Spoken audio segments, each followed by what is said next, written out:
Finnish President Alexander Stubb is ready to lead the European Union's negotiations with Russia. He stated this in an interview with the television channel YL. At the same time, Stubb emphasized that negotiations can only begin after Moscow agrees to a ceasefire.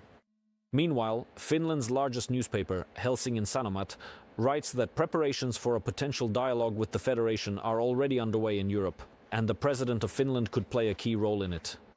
Now, in fact, we will discuss this role in more detail with Oleksii Buriachenko. He is a professor at the Kiev Aviation Institute and the president of the International Institute for Security Studies. Welcome, Mr. Oleksii. Thank you, glad to be here. Greetings to all our esteemed viewers. Alexander Stubb and his prospects as a leader, the prospects for negotiations, the prospects for moving this boulder.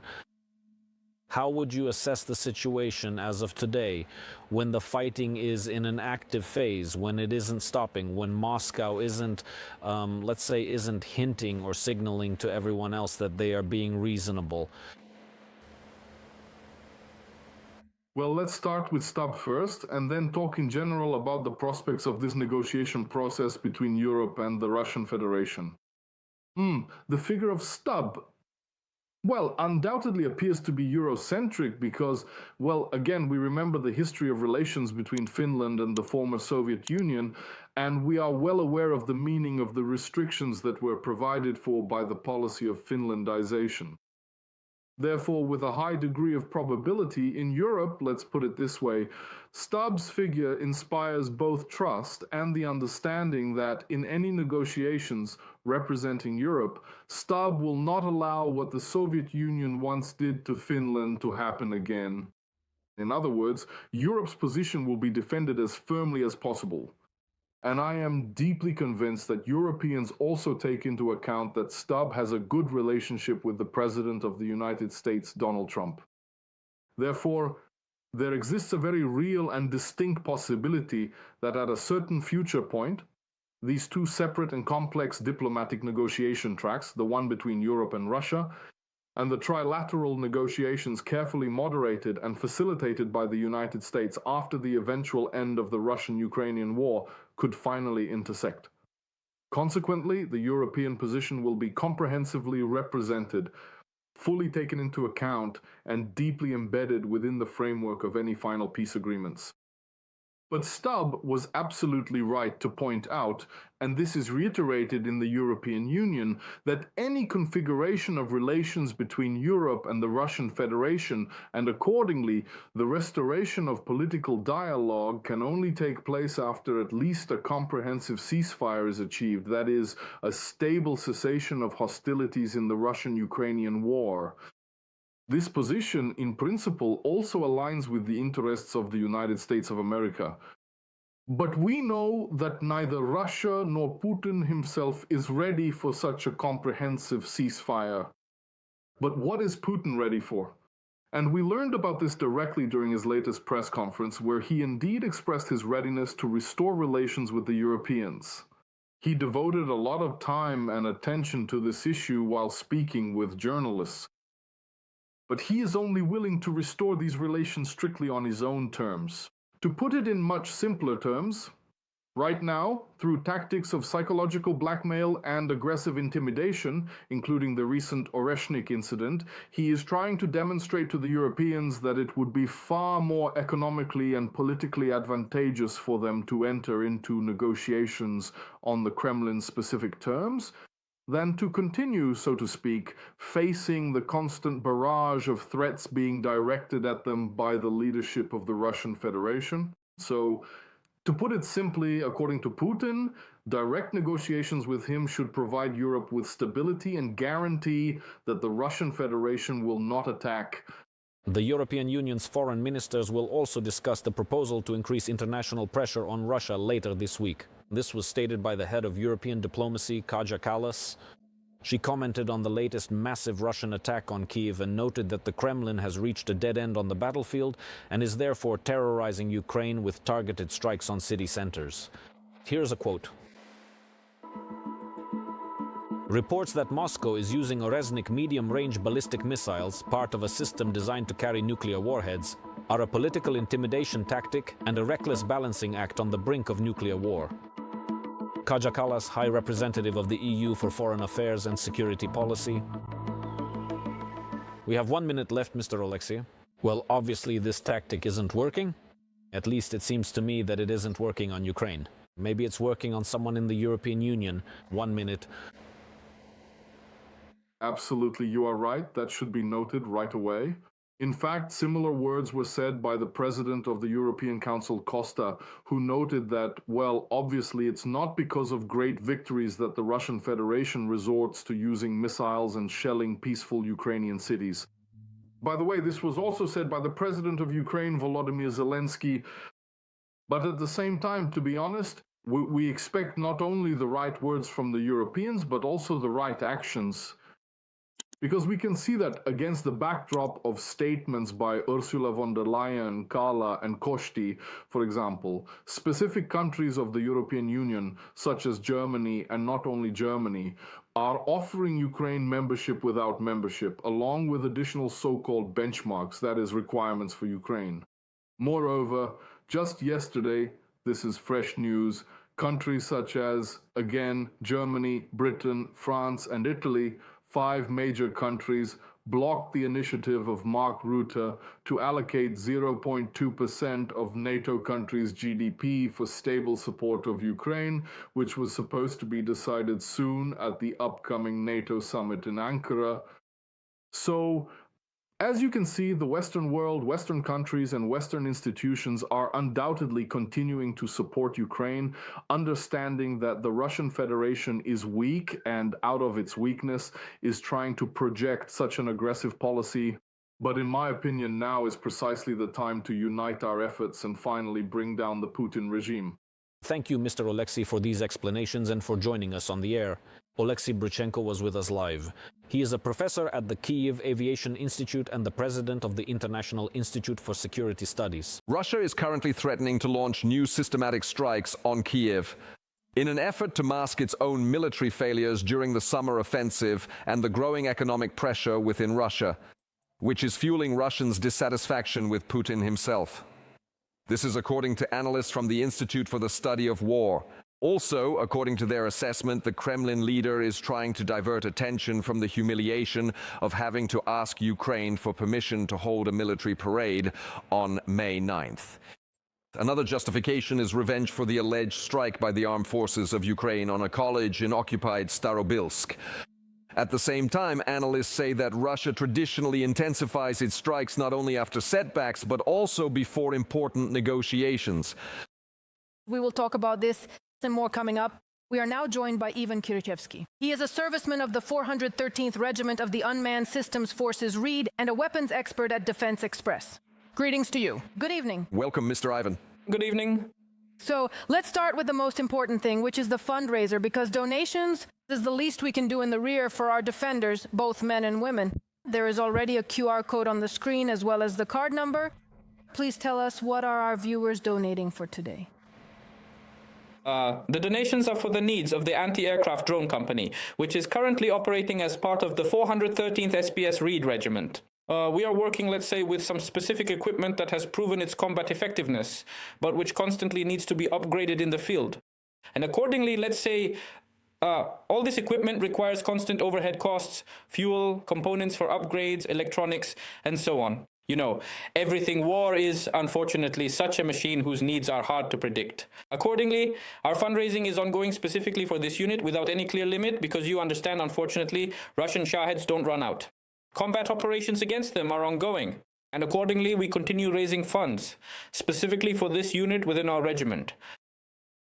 So, friends, let's not waste any time. You see the QR code, you see the card number, please join in. Let's try to be systematic as well. Mr. Ivan, regarding, well, since we're talking about drones, let's get straight to the hottest topic. What specifically do I mean by that? Just now, right before we started our broadcast, I was scrolling through the social media feeds and especially looking at the public pages. Every single day we are seeing more and more new videos of these middle strikes. Bit by bit, we are successfully taking out the enemy's logistics and supply lines. Military analysts note that the overall depth of these strikes has increased quite significantly lately. could you please tell me exactly what stage we are currently at, and how relevant is this division into front strikes, middle strikes, and deep strikes? Mike, you know, the idea that 30-30-30 would be ideal. Does that idea still hold true today? Well, let's put it this way. I won't talk about the specific ratio of devices being used at the front, because, you know, that is highly sensitive operational information at the level of specific units and in general overall. But if we talk about certain, I would say, counter-tactical effects, I would put it this way. Having these middle strike capabilities in our hands right now is in some ways even cooler than getting HIMARS back in 2022. Of course, yes. When we successfully acquired and deployed these rocket systems and the armed forces of Ukraine were able to systematically strike the enemy's logistics up to 50 kilometers from the front line, it turned out to be extremely disruptive and painful for them and delivered a significant blow that forced them to spend a long time reorganizing. But the nuance is that our medium-range precision strike systems provide a much greater depth and much more powerful strikes. If we talk about, let's say, the experience of the Reed Regiment, we actually use, let's say, domestic systems, well, middle strike systems from Firepoint. I would put it this way. It's not just a technological device, but also a very ergonomic one, which puts the Russian air defense and Russian infrastructure, pardon the expression, in the position of a dinosaur that adapts very slowly. Plus, you know, even this little red thing right here, this is the pin that arms the warhead on this FP2. This, you know, just illustrates how mass-produced and technological this device is. Plus, if we're also talking about middle strike, let's explain this at the same time. Front strike is what hits 30 kilometers from the front line, 50. Middle strike is 100 kilometers and more, and deep strike is already like 1,000.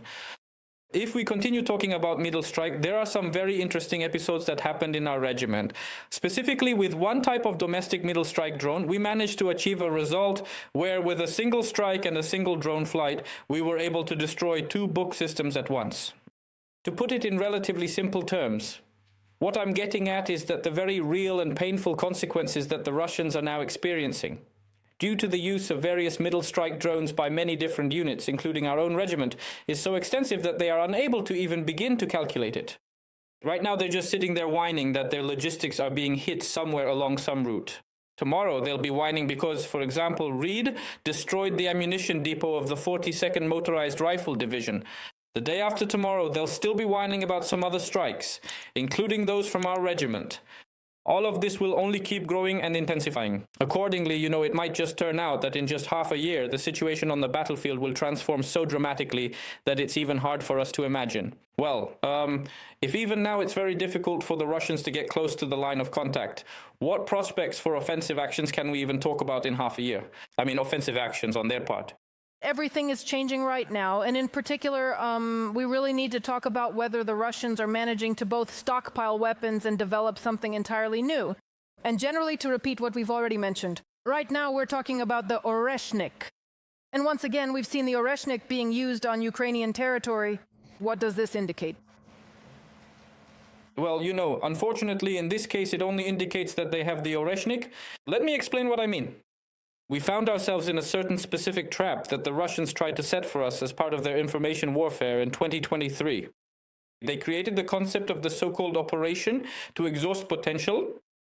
And so, when they realized that their cruise missiles and ballistic ones too, after the initial strikes on the energy sector, did not produce the expected effect. The idea is simple. If supposedly missiles fail to achieve the psychological effect and the level of destruction they wanted, then they need to create, well, just boost the psychological effect itself. So it turns out, even with the same Oreshnik, on the one hand, this is a missile that really is, well, one you should be wary of because it's a missile with considerable striking potential, even if in practice it turned out not to be as much as expected. So colleagues have calculated that when one of these kinetic warheads, kinetic projectiles hits, the resulting crater is roughly speaking 2 by 3 meters. The missile is dangerous from a psychological standpoint, but it turns out that precisely because the Russians focus on the psychological aspect, it would actually be ideal for us to discuss their tools less. Because on the one hand, yes, what happened in Kiev last weekend is truly devastating and tragic. On the other hand, you know, it is almost a sacred duty to state clearly that we possess a comprehensive range of tools to strike the Russian military with such overwhelming force that they simply won't be able to recover or regroup from it. So there is a complex and delicate balance of power here. Yes, the Russians are trying to terrorize us by using various types of weaponry. But compared to 2022, 2023, or even 2024, the situation has fundamentally changed. We have parity in long-range strike capabilities, and this parity is being constantly maintained. It's just that not all Russians have time to say anything. But logically, if after a strike there are no surviving Russians, who's going to record a TikTok about it? True? So, my dear friends, I would just like to remind you that right now we're running a fundraiser. The fundraiser is for drones for the raid unit. So go ahead and scan the QR code, or you can manually enter the card number and help out today. Remember, there's no such thing as small or large donations, of course. Please join in right here and now, keeping in mind that only direct and verified fundraisers are part of the United News Marathon. Mr. Ivan, we still have a few minutes left. Please tell us, regarding these threats from Russia about systematic and repeated missile strikes, specifically striking Kyiv over and over again, can we now, at least in this quick format, try to assess the likelihood of such systematic attacks occurring? Well, let's say, to put it in sports terms, by extrapolating this situation to the sports field. Okay, imagine someone runs the 100 meters in 9.58 seconds. But that doesn't mean they can maintain that pace for 250 meters or a kilometer at the same speed. Tell me, please, what we saw, the horrific attack on Kyiv. How much of that is actually the Russians, and how realistic is it for them to make this systematic given their current capabilities? If they were able to make this systematic, they would have done it already without any loud warnings. In some ways, the intensity of the strikes could be similar to what we saw in Kyiv, like how they did it in 2023. For example, if we talk about the level of unpreparedness, well, that was the first time we experienced massive strikes with these hypersonic missiles on Kyiv. So it turns out that back when the Russians had certain strike capabilities and we had limited means to counter them, the Russians didn't make any announcements. Now, in my opinion, they're making these kinds of announcements saying, supposedly, that they will strike systematically. Well, they're doing this precisely to somehow minimize their own shortcomings and try to amplify the psychological effect. Well, to be fair, looking at the scale of military operations that took place in the Middle East, Iran, even with all its limited resources, managed to accumulate and produce orders of magnitude more ballistic missiles of various types than the Russians. So, compared to that same terrorist Iran, Russia feels, comparatively insignificant. And that's why it frequently resorts to verbal threats, because its actual military potential is significantly and substantially lower than what they want to achieve. Well, yes, and in particular, if we analyze our strikes on the Russian defense industry and on those targets that exist. If you could, in a minute, what successes have we achieved, and, well, mainly, what else should we expect? Well, thanks to the support, intelligence support from RAID, the Silicon plant was taken out. By the way, their missile production still hasn't recovered, nor has the production of, for example, air defense systems. During one of the strikes on Taganrog, the plant that was modernizing the 295 MS equipment was essentially destroyed. We are already seeing a trend where real cascading strikes have begun on Russian military-industrial complex facilities, not just on energy infrastructure. I think these cascading strikes will continue to escalate, and accordingly it will become even more unpleasant for them. They will try to scare us more with words, but it will only be empty threats, because they are unable to restore the destroyed military-industrial complex factories. Thank you, Mr. Ivan. Friends, thank you. You can continue to contribute money to this fund. Everything is solely for the victory of our Ukrainian army. To recap, Ivan Kirichevsky, a serviceman of the 413th Regiment of the Unmanned Systems Forces RAID, an expert from Defense Express, was with us.